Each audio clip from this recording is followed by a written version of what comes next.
Democratic Germany. A lot of people do not like playing as Democratic Germany in Hearts of Iron 4. And you know, it's obvious why. You just kind of sit around and do nothing until you can invade the Soviet Union. But you know what? I like playing as democratic nations because I am a proud American with democratic ideals. So we're going to be playing as Democratic Germany today, except I made it so that every nation they can get a war goal against for being communist in their focus tree is going to be going communist with these two focuses here specifically. So that means I get a war goal against France, the Netherlands, Hungary, Romania, Yugoslavia, and Bulgaria. And also the Soviet Union, obviously, but that's kind of a given. We can also get a war goal against Belgium and Luxembourg, but you know, there's not really any way for me to flip them with the custom game rules, so we're just going to ignore that. So instead, we're going to be going through the Maginot, and we'll see how that goes. Anyway, let's get started. Basic research. We have an extra slot, and I'm going to get to focus on heavy tanks, but this is too ahead of the time right now, so instead I'm just going to work on armor for those heavy tanks. Construction. That looks good. Production. Spy agency. Now we're done setting everything up, we can actually start. It is time to break it down in boogie. And by boogie, of course, I mean start a civil war. We cannot yet progress to the best focus tree path in the game, so instead we're going to go over here and do something. Naval rearmament. Let's begin the slaughter. Well, that was easy. It only cost me about 400,000 lives. It is time to click the forbidden button. Re-establish free elections. Free trade. Rebuild the nation. Kurt Schumacher. Factories everywhere. A new and better Germany. A new and better Germany with a monarchy compromise? That didn't come out right. The Kaiser's coming back, but we're staying democratic. I am having fun right now. They might be wondering, why did I go with this guy during the Civil War to be my main force of leading armies when there's so many better options? You know, there's Rommel, there's Darien. Well, this guy is an engineer, and he's not already an advisor, which means I can give him Fortress Buster and then can make him an artillery specialist. I can then hire him here, giving all my artillery 10% attack, which seems pretty worth it to me. Heavy tank. The Gross Tractor. Awesome. I know that's not how it's pronounced, but that's how I want to pronounce it. The monarchy has been compromised with. We are now democratic, which means we can take advantage of democracy and get relief of command, which is very nice. It means we can also go for reverse the brain drain, and if we do this and extra research slot here in the economy branch, then we can get 6 research slots, and you know, there's only 3 nations in the game that can do that. It is the silver lining of democratic Germany. Since we are playing as Germany, it would be a shame not to go with mobile warfare, so Blitzkrieg Theorist, and let's do some doctrines. Bold attack, signals training, naval reform, aircrew surveys, centralized control. Ironically, now that we have reversed the brain drain, it's time to fan Prussian militarism. How is that ironic? I don't know, but it made sense to me about 6 seconds ago. Just pretend it makes sense, alright? Mobile tank designer. The 5% speed is absolutely worthless because it's such a small amount, but the 10% reliability is very nice. The ultimate division. Let's train some more of those. I've set France to go do communist stuff, but it doesn't look like they're doing anything. It looks like they're doing the historical path. This focus here gives a visible national spirit, which I can't see. So I know they haven't done the 3rd focus in the communist branch. So I'm really wondering what they're doing. I assume they're just doing economic focuses, but that's not very helpful since I want them to be communist early so I can declare war on them before they get strong. That might be a major issue, but for now, let's just focus on the Great Red Menace. I have enough intel on them now that I can see what focuses they've done so far, and yeah, I was right. They've only done economic focuses for the most part. They've invited communist ministers, but that's about it. Central European Alliance. Light aircraft designer. I've completed the Central European Alliance focus, which has built me a big old faction. Unfortunately, though, there are no communist nations yet for me to... Oh, there's Yugoslavia, but no one else, it looks like. Yeah, so we're gonna wait on doing these focuses until there's somebody to actually beat up and fight. So, you know, let's start thinking about the economy, I guess. Lithuania has declared war on Poland because, of course, they have. Tank division. RIP Lithuania. Tank genius. Tank research. State-controlled industry. Volkswagen. Hungary is still very much not communist. Neither is France. This is greatly upsetting. Extra research slot. Railway artillery. This is going to be very, very helpful in alleviating the communist influence over France. Extra research slot is done. I could do some of these other ones. I can't really do Align Hungary or Romania because I need them to be communist, so that'll be pointless. So let's start inviting people to the faction. Let's start with... Now this tries to invite Hungary into our faction, which we don't want. So I'm going to drop a save game. And from my experience, they usually say no anyway, but I'm going to do that just in case. And let's try to get Czechoslovakia and Austria in here. I don't know how this affects it because I don't know how to look through game files because I'm an idiot, but I'm going to improve relations with these two in case that does something. So Hungary is completely brain dead. They are losing communist support right now, so they can't progress down their focus tree. I assume they haven't hired an advisor, but this should be going up. The Great Red Menace gave all of them this thing, but it's nixed by this focus over here. These two gave the same amount of communist support, so it shouldn't be going up or down, but it's going down anyway. Railway guns have been researched. Time to build some, but where will we get the factories? By getting rid of the Air Force. Czechoslovakia accepts. Kingdom of Hungary accepts, and Austria accepts. Darn. You know what? I can kick them from the faction in a month, so I'm just going to do that. Sweden accepts, Denmark accepts, Norway rejects. Alright, honestly, I didn't want any of them to say yes because they are all kind of a liability. Anyways, Polish membership. I'm starting to wish that I did a test run of this. Hey, look at that! France is finally doing focuses! Hey guys, I left for a minute to go eat dinner, and I just want to show you this. Pretty cool, isn't it? I'm just going to work towards strike to the source while I'm waiting for everyone else to turn communist. Kick Hungary from the faction. Baltic membership. Poland accepts our invitation. And so the Soviet Union has declared war on Finland, which means that I can bypass a focus. Doesn't make much sense to me, since aren't we supposed to be protecting Finland?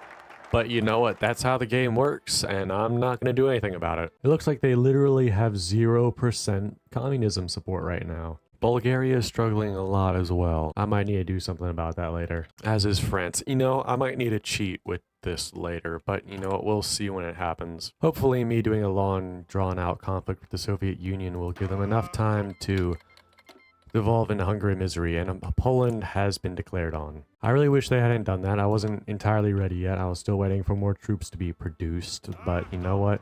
I think I can still take them. Time to join the conflict. Extensive conscription. Austrian pro-German sentiment soars. Time for a democratic Anschluss. Let's proceed cautiously and see what happens. What happens is that Austria has decided to join us, and we now have corps and all of this. We also have their army now, which I'm going to put down here in Italy in case they decide to do something disastrous and foolish. I forgot to put up my planes again. Anyways, let's proceed cautiously. And it looks like we're winning basically everywhere. I just realized I haven't been spending XP at all, and my doctrines are very out of date. Anyways, let's go with static warfare because it's my favorite, and just stick with mobile warfare because that's what we're doing. And let's stick with battlefield support, even though it's not really my favorite, but that's what we start out with. We might as well stick with it. Stick with trade interdiction because I don't feel like changing it out. You know, I feel like I should be showing, you know, all the micromanagement, all the battles and everything. But honestly, like, I'm not sure what to say. I am driving my tanks around looking for supply hubs, and it's honestly kind of boring. I'm doing most of my encirclements with infantry, if I'm being honest, because I can't have my tanks everywhere at once. So right now we're losing in a lot of places for the most part. So I'm going to let them attack me for a while and just kind of sever their supply hubs where I can with my tanks. And hopefully they'll just grind against me forever until they, well, run out of resources. More doctrines. Poland seeks Romanian collaboration. You know what? Any other scenario, I would say yes, but unfortunately, no. More divisions. Encirclement. So this is most of the supply lines severed for the moment.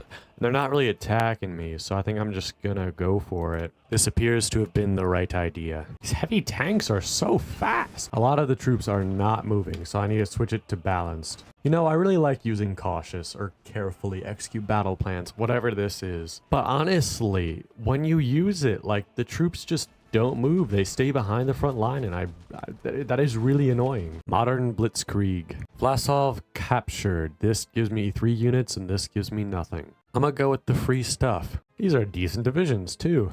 Backhand below. So it looks like there's basically no supply for the Soviets anywhere around here for the most part. So I think I'm just gonna dig in for a little bit and see what happens. Hopefully they'll attack me, but I've been kind of steamrolling them, so I don't imagine they are. I've mostly been using battle plans, and yeah, the casualty ratios are about 1 million to 200,000, so we're trading about 5 to 1. Encirclement. Moscow has fallen. Leningrad has been captured. Another encirclement. Japan declared war on France. I see that as a wonderful punishment for not doing the things it's supposed to do. Yugoslavia is the only country so far that has actually flipped to communism. Like, literally everything else barely even has any support for it. Like, Tsar Boris looks like he's literally going fascist here. It is incredibly annoying. France has joined the Chinese United Front. That's an issue. Not an issue I need to deal with right now, though, so I'm just going to ignore it. Adaptable.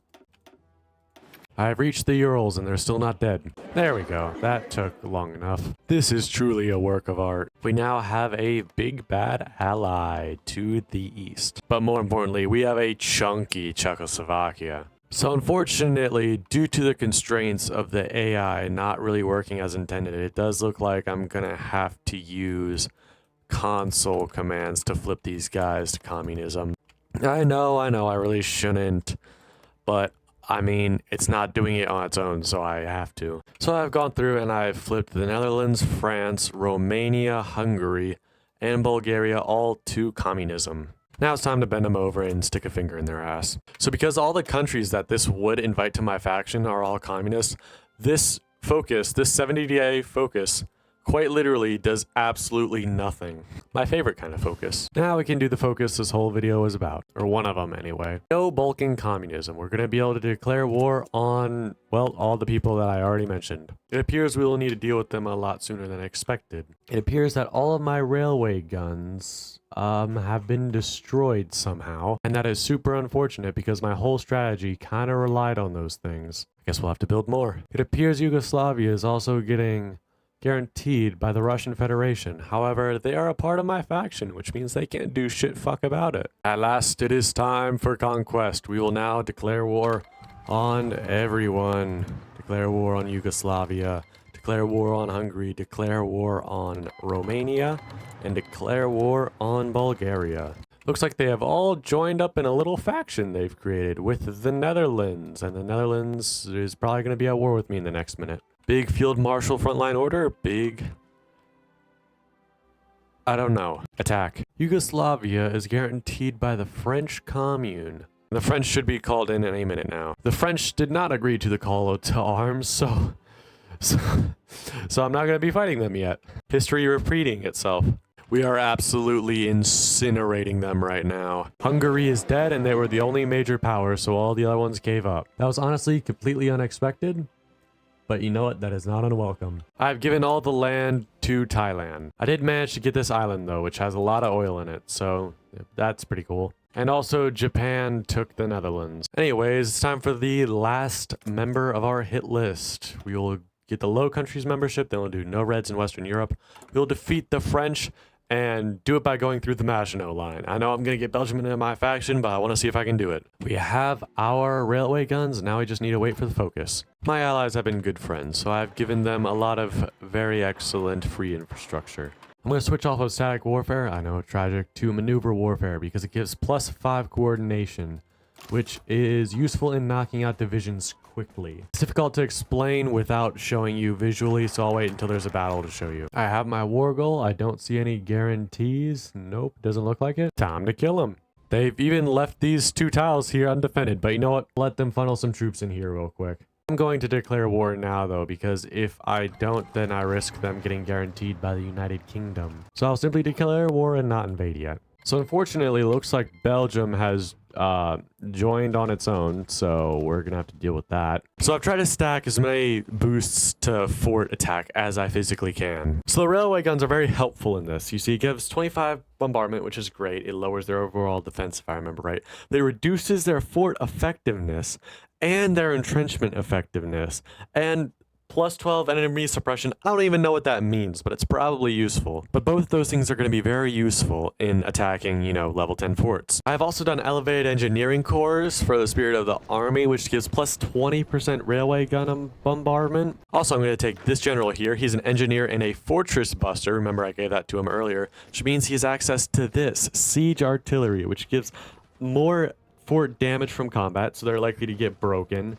And they're also more likely to get broken.